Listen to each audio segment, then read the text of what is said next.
Tetapi berbahagialah matamu karena melihat dan telingamu karena mendengar. Sebab aku berkata kepadamu, sesungguhnya banyak nabi dan orang benar ingin melihat apa yang kamu lihat, tetapi tidak melihatnya. Dan ingin mendengar apa yang kamu dengar, tetapi tidak mendengarnya.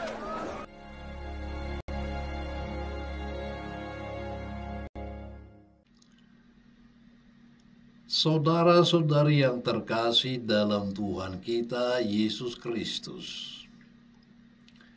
Hari ini 26 Juni gereja kita merayakan dua orang kudus, pasangan suami istri yang hebat. Mereka adalah Santo Joakim dan Santa Anna, orang tua kandung dari Santa Perawan Maria. Keduanya dikenal sebagai keturunan Daud yang setia menjalankan kewajiban-kewajiban agamanya, serta dengan setia dan ikhlas mengasihi dan mengabdi Allah dan sesamanya. Oleh karena itu keduanya layak di hadapan Allah dan turut serta dalam karya keselamatan Allah. Dalam buku-buku umat Kristen abad kedua, nama Ibu Anna sangat harum. Diceritakan di sana bahwa sejak perkawinannya dengan Joakim, Anna tidak henti-hentinya mengharapkan karunia Tuhan berupa seorang anak. Namun cukup lama dia menantikan tibanya karunia Allah itu. Sangat boleh jadi bahwa Anna sesekali menganggap keadaan dirinya yang tidak dapat menghasilkan keturunan itu sebagai hukuman, bahkan kutukan Allah atas dirinya, sebagaimana anggapan umum masyarakat Yahudi pada waktu itu. Karena itu diceritakan bahwa dia tidak henti-hentinya berdoa agar kiranya kenyataan pahit itu ditarik Allah daripadanya. Setiap tahun Anna bersama Joakim suaminya berziarah ke Bait Allah di Yerusalem untuk berdoa. Dan mereka berjanji kalau Tuhan menganugerahkan anak kepada mereka, maka anak itu akan dipersembahkan kembali kepada Tuhan. Syukurlah bahwa pada suatu hari malaikat Tuhan mengunjungi Anna yang sudah lanjut usia itu, membawa warta gembira ini. Tuhan berkenan mendengarkan doa ibu.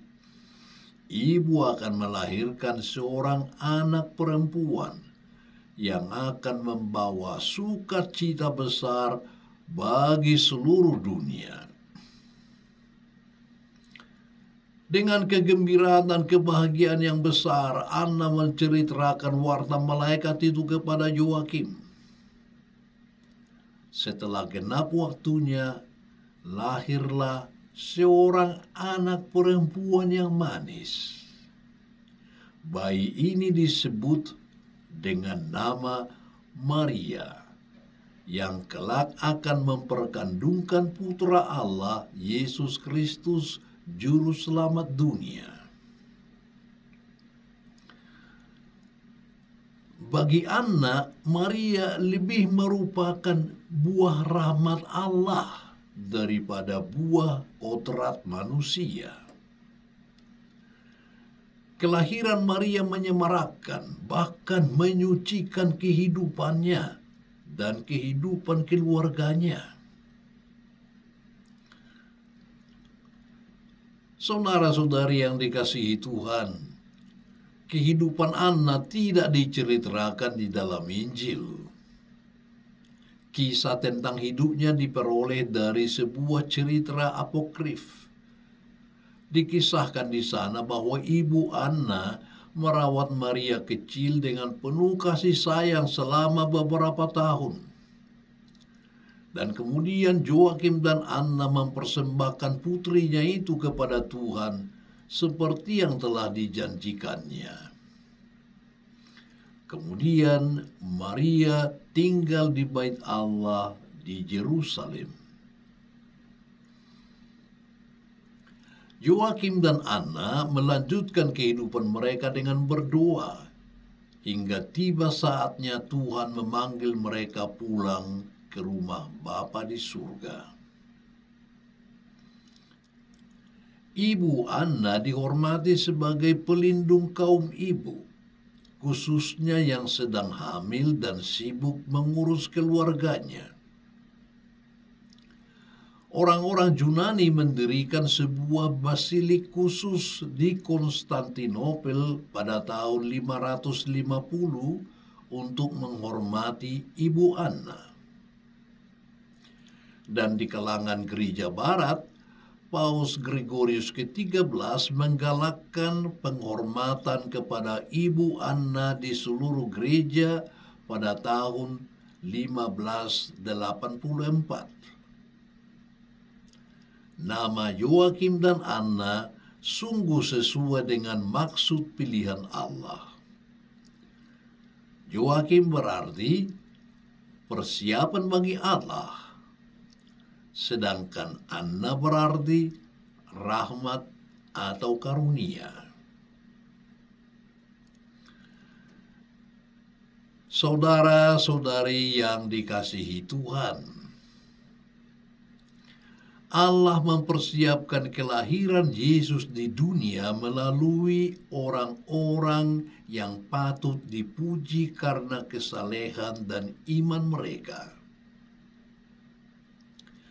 Sabda Injil hari ini mengatakan, "Berbahagialah matamu karena melihat, dan telingamu karena mendengar." Sabda Yesus ini mengacu kepada mereka yang telah dipakai oleh Allah untuk mendatangkan keselamatan umat manusia di muka bumi. Orang-orang yang mau bekerja sama dengan rencana Allah pantas disebut berbahagia, karena telah diizinkan melihat dan mendengar bagaimana firman Allah benar-benar terlaksana dalam sejarah melalui diri mereka. Saudara-saudari, apakah kita juga pantas disebut berbahagia karena bersedia dipergunakan Tuhan dalam rencana penyelamatannya? Kita dengan panggilan dan jalan hidup kita masing-masing diundang untuk setia melakukan kebajikan ilahi dan karenanya menjadi orang-orang kesayangan Tuhan yang selalu siap ketika dibutuhkan. Kita juga harus selalu menyadari bahwa setiap dari kita pun dipanggil untuk menjadi kudus, apapun status hidup kita. Kekudusan bukan milik kelompok orang tertentu, tetapi semua pengikut Kristus. Kudus atau suci berarti hati, jiwa, akal budi, dan tubuh bersih, sehingga sungguh membaktikan diri seutuhnya kepada Allah dalam hidup sehari-hari. Para orang tua atau bapak ibu hendaknya mengingat dan menghayati bahwa yang mengikat Anda atau menjadikan Anda sebagai orang tua atau bapak dan ibu adalah kasih. Dan kasih berasal dari Allah. Demikian juga anak yang dianugerahkan Allah adalah kasih juga.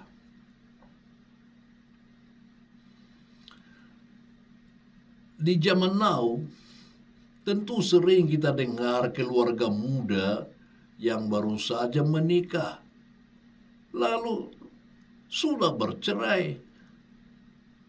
Bahkan artis-artis terkenal dan keren pun banyak keluarganya yang akhirnya bercerai.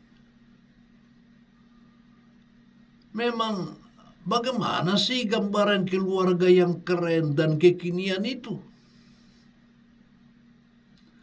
Keluarga yang keren dan kekinian itu ialah keluarga yang rukun, beriman, berpikiran terbuka dan langgeng.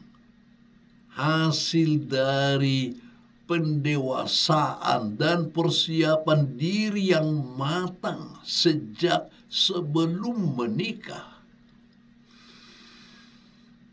Karena dari sanalah terlahir anak-anak yang beriman, dewasa, berpikiran terbuka dan berprestasi keren serta kekinian. Seperti halnya yang diteladankan Santo Joakim dan Santa Anna, berkat teladan hidup rukun dan beriman mereka lah Maria akhirnya mampu bertumbuh menjadi perempuan yang dewasa dan beriman hingga siap menjadi Bunda Yesus. Oleh karena itu, saya mengajak kalian kaum muda, mari kita persiapkan diri kita. Mari kita belajar untuk menjadi pribadi yang dewasa, yang mau mengerti, menerima, berbagi, dan berani memegang komitmen sejak saat ini, agar siap waktu menikah nanti. Jangan terburu-buru menikah kalau memang dirasa belum siap. Ambillah waktu sampai kamu benar-benar siap dan yakin dengan keputusanmu. Dan mari kita belajar dari orang tua kita bagaimana hidup berkeluarga. Bahkan dari kekurangan dan kesalahan mereka kita bisa belajar. Kita bisa mulai itu dengan lebih menyadari kasih orang tua kita selama ini dan mensyukurinya. Dari situ kita belajar untuk lebih menghayati sikap hormat kita kepada orang tua kita. Menikah itu bentuk iman sekaligus komitmen. Menjaga kelangsungan pernikahan itu juga bentuk beriman kita dengan menjaga sakramen perkawinan kita.